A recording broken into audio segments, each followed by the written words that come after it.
یہ سال تھا 1999 کا۔ دسمبر 1999 میں لاہور پولیس کو ایک آدمی جاوید اقبال کا خط ملا۔ اس آدمی نے خط میں لکھا تھا کہ میں نے 100 بچوں کو قتل کر دیا ہے۔ پولیس نے جاوید اقبال کو ٹریس کیا، لیکن اس کو دیکھ کر لگ ہی نہیں رہا تھا کہ یہ آدمی اتنا بھیانک جرم کر سکتا ہے۔ انہوں نے سوچا کہ یہ آدمی دماغی طور پر اب نارمل ہے، لیکن اس آدمی کی حقیقت کچھ اور ہی تھی۔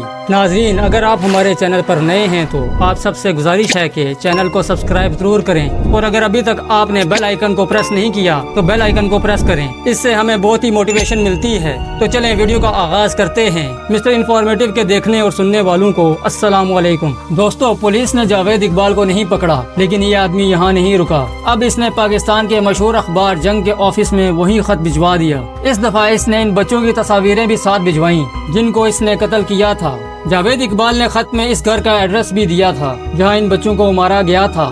اس نے یہ بھی لکھا کہ بچوں کو مار کر ان کی باڈیز کو تیزاب میں پھینک دیا کرتا تھا، یعنی اس نے اپنے جرم کی ساری ڈیٹیلز اس خط میں لکھی ہوئی تھی۔ پولیس لاہور کی راوی روڈ کے پاس ایک تنگ گلی میں انٹر ہوئی اور وہاں ان کو ایک چھوٹا سا گھر نظر آیا، وہی گھر جس کا ایڈریس جاوید اقبال نے اپنے خط میں لکھا تھا۔ ناظرین، اس گھر سے 2 بوریاں برآمد ہوئی جن پر لکھا تھا 100 بچوں کے جوتے اور کپڑے۔ پولیس سمجھ چکی تھی کہ یہ جاوید اقبال اپنے خط میں سچ بول رہا تھا۔ اس گھر سے پولیس کو وہ ڈرمس بھی مل گئے جن میں کچھ بچوں کے باڈی پارٹس موجود تھے۔ یہ وہ ڈرمس تھے جن میں جاوید اقبال تیزاب رکھا کرتا تھا اور بچوں کو مار کر ان کو ان ڈرمس میں پھینک دیا کرتا تھا۔ اس گھر میں ایسے تھیلے بھی موجود تھے جن میں بچوں کے بال رکھے ہوئے تھے۔ پولیس نے ایسا بھیانک منظر پہلے کبھی نہیں دیکھا تھا، لیکن 100 بچوں کا یہ قاتل جاوید اقبال تھا کون اور اس نے ایسا کیوں کیا؟ ناظرین، یہ آدمی 1961 میں لاہور میں پیدا ہوا تھا۔ یہ 8 بہن بھائی تھے۔ جاوید اقبال ایک کھاتی پیتی فیملی میں بڑا ہوا تھا۔ ان کی لاہور میں کئی پراپرٹیز تھی۔ اس کے والد کا اسٹیل کے پائپس بنانے کا کاروبار تھا۔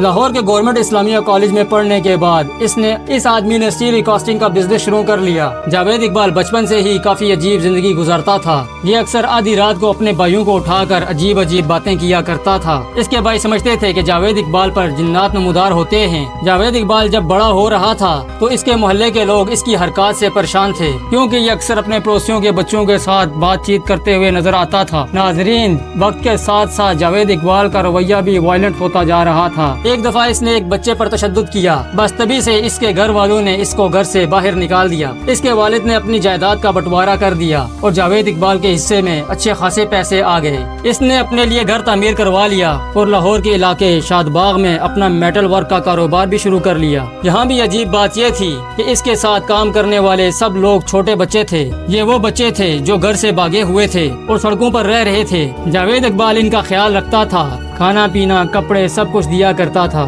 جاوید اقبال نے اپنے گھر کے ساتھ ہی ایک ویڈیو گیم کی مارکیٹ بھی کھول لی۔ اس دور میں بچے ان مارکیٹس میں جا کر ویڈیو گیمز کھیلتے تھے۔ ناظرین، جاوید اقبال نے اپنے خط میں لکھا تھا کہ ایک دفعہ اس نے 2 لوگوں کو اپنی مالش کرنے کے لیے بلایا تھا جن کی عمر 15 سے 16 سال تھی، اور انہوں نے جاوید اقبال کی اپنی ہی گن سے اس کے سر پر مار کر اس کی کھوپڑی توڑ دی۔